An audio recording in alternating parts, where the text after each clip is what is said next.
George Lucas, le papa de Star Wars, enterre Star Wars et trahit les fans.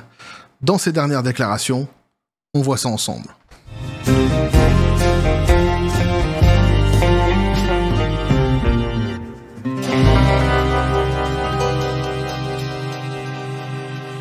Trahison, disgrâce, l'esprit du mal est marqué sur ta face. Petit café les copains.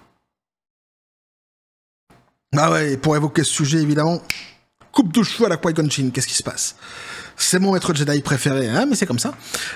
Donc et oui, Giorgio, et ouais, qui est venu, qui a donc trahir les fans avec ses déclarations, enterrer complètement Star Wars, on va voir ça ensemble. Alors oui, il fallait s'en douter, non pas que George allait venir apporter son grain de sel à l'histoire, mais qu'il y allait avoir des soutiens, davantage de soutien pour Disney et pour surtout Bob Iger, le PDG Disney, Bob l'éponge tarée, Bob Iger, because I got high, Bob Skywalker, peu importe comment on l'appelle, Bob Iger, ça lui va bien ça aussi.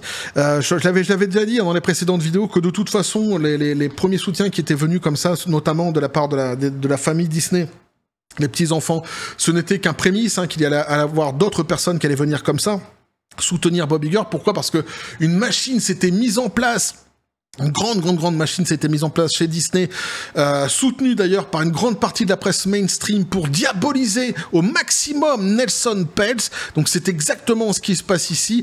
Néanmoins, ce qui fout quand même les Pokéballs dans le fond du froc, c'est que c'est George Lucas, hein, qui vient donc trahir les fans et enterrer Disney. Donc on va voir ce qu'il en est exactement ici avec ses déclarations. Et à la fin, je vous donnerai mon avis sur tout cela, parce qu'il y a une lecture, hein, tout de même à faire sur ce qui est en train de se passer actuellement chez Disney et sur tout ce qu'entreprend justement donc les médias, Disney et cette machine qui s'est mise en place. Grosse machine, hein. Donc on nous dit George Lucas soutient Disney et Bob Iger dans un combat par procuration, créer de la magie n'est pas pour les amateurs, nous dit-il. Bah ouais, c'est sûr, parce qu'en ce moment ce qui se passe, tu vois, avec les professionnels qui tiennent ton projet, tout se passe bien, George. Ça se passe bien, génial, les films sont bons, de qualité, c'est pas de la merde, les fans sont très contents, on est ravis.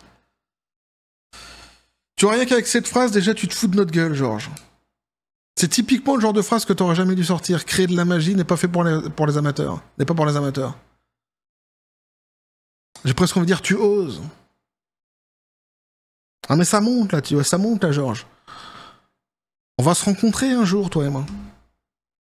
On va faire parler le sabre laser, je peux te le dire. Le cinéaste de Star Wars et d'Indiana Jones intervient dans la lutte par procuration en cours entre donc de Walt Disney Company et les investisseurs activistes. Tu vois, rien que le terme déjà qui est employé pour eux.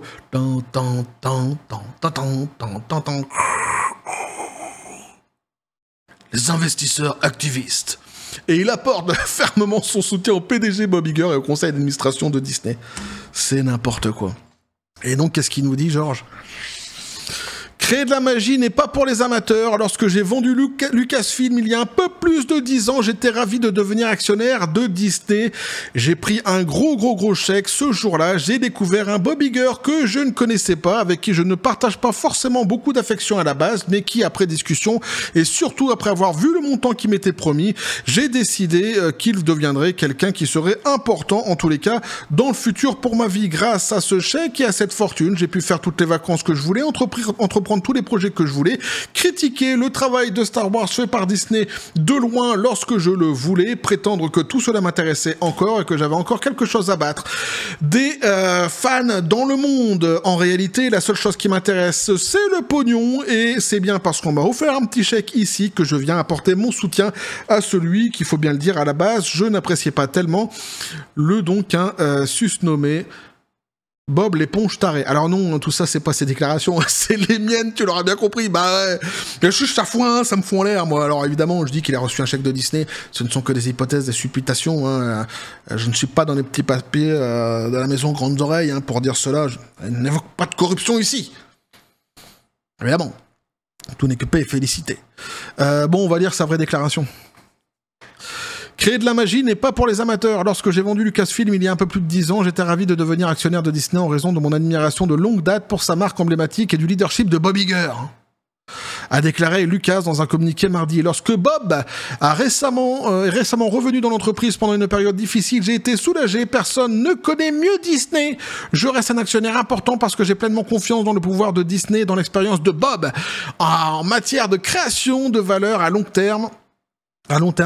J'ai voté pour toutes mes actions pour les 12 administrateurs de Disney. J'exhorte tous les autres actionnaires à en faire de même. Donc il a voté pour la liste que Disney a donnée pour ceux qui seraient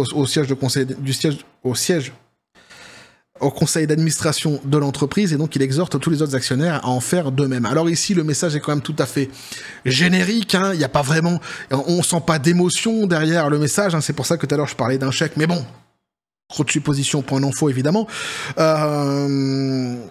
Enfin quand même, et ici, on se rend compte qu'il n'y a pas vraiment, c'est mon avis, c'est la lecture que j'en fais évidemment moi, mais il n'y a pas de, on sent pas la sincérité dans le message, quoi. On a vraiment l'impression d'un message tout à fait générique comme ça, et il se réveille tout d'un coup et vient apporter son soutien à Bob Iger, soutien qui tombe quand même vachement bien, tu vois. Ça tombe évidemment au bon moment. Et comme je l'ai dit, par le passé, de nombreuses fois, en fait, George Lucas est venu cracher sur ce qu'était en train de faire Disney avec Star Wars. Il s'en est pas du tout privé, donc c'est quand même un revirement de situation qui est quand même assez étrange, lorsque d'un côté, par le passé, donc il critiquait le projet que Disney avait avec Star Wars, et qu'aujourd'hui il soutient justement Disney, Iger et ce qu'ils sont en train de faire avec Star Wars. Bon ben voilà, lesquelles de ces déclarations étaient celles qui sont à prendre comme vérité? Est-ce que c'est celle du passé ou est-ce que c'est celle d'aujourd'hui? Il y a quand même un gouffre qui sépare en tout cas c'est certaines de ces déclarations-ci, et c'est tout à fait étrange, pour le moins qu'ils viennent dire cela. Néanmoins, il l'a dit, donc il a apporté son soutien à Bob Iger et à Disney, et ça, c'est dans la boîte, c'est fait. Lucas, donc, est un nom très médiatisé pour soutenir Iger et Disney, voilà. À la suite des déclarations du soutien similaire de la famille de Walt et Roy Disney le mois dernier, sans parler de la société de services aux actionnaires Glass Lewis, qui a publié cette semaine sa recommandation de soutenir le conseil d'administration de Disney. Donc là, c'est parti, la musique, en fait, est la même dans tous les médias, Tu peux aller voir tous les médias, toutes les presses mainstream. Là, j'avais choisi un autre article ici au cas où, mais ils disent exactement la même chose, c'est-à-dire que, évidemment, ils rappellent le soutien de la famille de la famille Disney pour Bob Iger, Ils expliquent ici qu'il y a une nouvelle société qui est venue, Glass Lewis, donc apporter aussi son soutien, et donc il parle évidemment de ce soutien de poids, ne serait-ce que par son nom, puisqu'il est connu à l'international. De toute façon, George Lucas, c'est vrai, il a une grande réputation, et notamment il reste cher dans le cœur de beaucoup de fans, même si ici il va descendre quand même de pas mal d'étages justement dans leur cœur après cette fameuse trahison. Mais donc toutes les presses mainstream entonnent exactement cette même musique, cette même chanson. Alors ça peut paraître comme ça, d'aucuns me diront ouais mais c'est normal, c'est ce qui est en train de se passer. Oui, mais j'ai envie de te poser une question. Est-ce que tu connais les soutiens de Peltz? Est-ce que tu les connais? À part Ike Perlmutter et le mec qui va nommer avec lui, là, je sais plus c'est quoi, Razulo, là, je crois que c'est ça son nom, qui va nommer avec lui sur les sièges du conseil d'administration. Est-ce que tu connais ceux qui le soutiennent? Est-ce que tu en as entendu parler? Il doit y en avoir. Il doit y en avoir forcément des sociétés qui soutiennent Peltz. Des personnalités. Alors on a vu Elon Musk dernièrement. C'est plus repris, ça a été dit une fois pour pointer justement du doigt Elon Musk. Et ça n'a pas été repris davantage après par la presse. Mais tu vois, c'est étonnant quand même ce qui est en train de se passer. C'est à souligner en tous les cas, c'est une question qu'on peut se poser. Qui sont les soutiens de Peltz? Les connais-tu? As-tu lu dans la presse justement qui sont ces soutiens? Moi non, personnellement. Disney fait face à une lutte par procuration contre deux activistes. Le corporate raider Nelson Peltz et Blackwell's Capital. Peltz possède notamment des milliards de dollars en actions promises par Ike Perlmutter, qui, comme Lucas, a vendu sa société Marvel à Disney et est devenu un actionnaire majeur. Perlmutter est resté chez Disney jusqu'à son licenciement l'année dernière. Alors, on ne sait pas exactement combien d'actions Disney possède Lucas, mais lorsque la société a acquis Lucasfilm pour 4 milliards de dollars, l'accord comprenait environ 1,8 milliard de dollars d'actions. De même, Marvel a été acquise pour environ 4 milliards de dollars. Disney a repoussé agressivement les militants, non seulement en décrivant un plan de jeu stratégique, mais en les présentant comme étant plus intéressés que pro-Disney. Voilà, en gros, ce seraient des intéressés. Alors, ils disent ça, ils disent ce sont des intéressés. Et puis, à côté aussi, c'est une question de vengeance, notamment de la part d'Ike Perlmutter, etc., etc. Parce qu'ils auraient dans le pif Bob l'éponge taré, Bob Iger. mon analyse à moi sur tout cela, eh bien quelque part, c'est un petit peu dans la question que j'ai posée juste avant. On a donc ce battage médiatique, donc cette machine qui s'est mise en place. Et alors, c'est pas un truc, je suis pas en train de faire ici une espèce de, comment je pourrais dire, de théorie du complot contre Nelson Peltz. Hein, c'est juste factuel ce que je dis. C'est-à-dire quand il y a une machine qui s'est mise en place médiatique, hein, qui ne fait que soutenir systématiquement Disney en mettant en désignant Nelson Peltz comme des gens et ceux qui le soutiennent ici, donc Ike Perlmutter, notamment en les désignant comme des dangereux activistes, etc., etc. On a bien compris la machine. Hein. Il rappelle systématiquement dans tous les articles qui soutient Disney, pourquoi ils les soutiennent, depuis quand ils les soutiennent, quel nom, etc. On a des noms comme ça qui viennent. Alors on avait les petits-fils de Disney, maintenant on a George Lucas, et puis demain sans doute encore quelqu'un qui sera connu. Peut-être pas Rachel Zegler, parce qu'ils vont pas essayer de planter la boîte quand même tout de suite, mais parce que là, à mon avis, ça fonctionnera pas. Ou Brie Larson, mais néanmoins, ce qui est intéressant quand même de constater ici, c'est que si d'une part, en fait, toute la presse mainstream fait part justement de tous ces soutiens et de tout l'amour visiblement qu'ils ont pour Disney, en aucun cas ils ne font mention des soutiens qui existent pour Nelson Peltz, justement, et il doit en avoir des soutiens, parce qu'en réalité, ce qui est en train de se passer ici, si la machine est si puissante et surtout si elle est mise en place à cette mesure-ci, c'est parce que justement, en fait, Nelson Peltz gagne du terrain pour les votes au siège au conseil d'administration. Alors évidemment, tout cela, ce sont des coups de poignard hein, qui sont mis dans le dos de Nelson Peltz. C'est fait aussi pour rendre les choses plus faciles pour Disney, c'est-à-dire d'essayer de reprendre une partie du public, hein, c'est-à-dire de les mettre, comment je pourrais dire, de mettre le public en fait dans la poche de Disney. Hein. Tout cela participe à faire en sorte que les avis positifs se tournent plus sur Disney que sur Nelson Peltz, c'est-à-dire en fait tout simplement l'avis du public en fait, hein, que prendra sans doute en considération ou pas d'ailleurs les actionnaires. En tous les cas, ici on voit bien que l'idée elle est de miser sur cela, hein, sur l'opinion générale publique que les gens peuvent avoir justement sur ce qui est en train de se passer. Il y a une guerre hein, qui a été comme ça définie par les médias, qui est soutenue par les médias uniquement sur un bord et non pas sur l'autre. Il y a absolument aucune neutralité. Hein.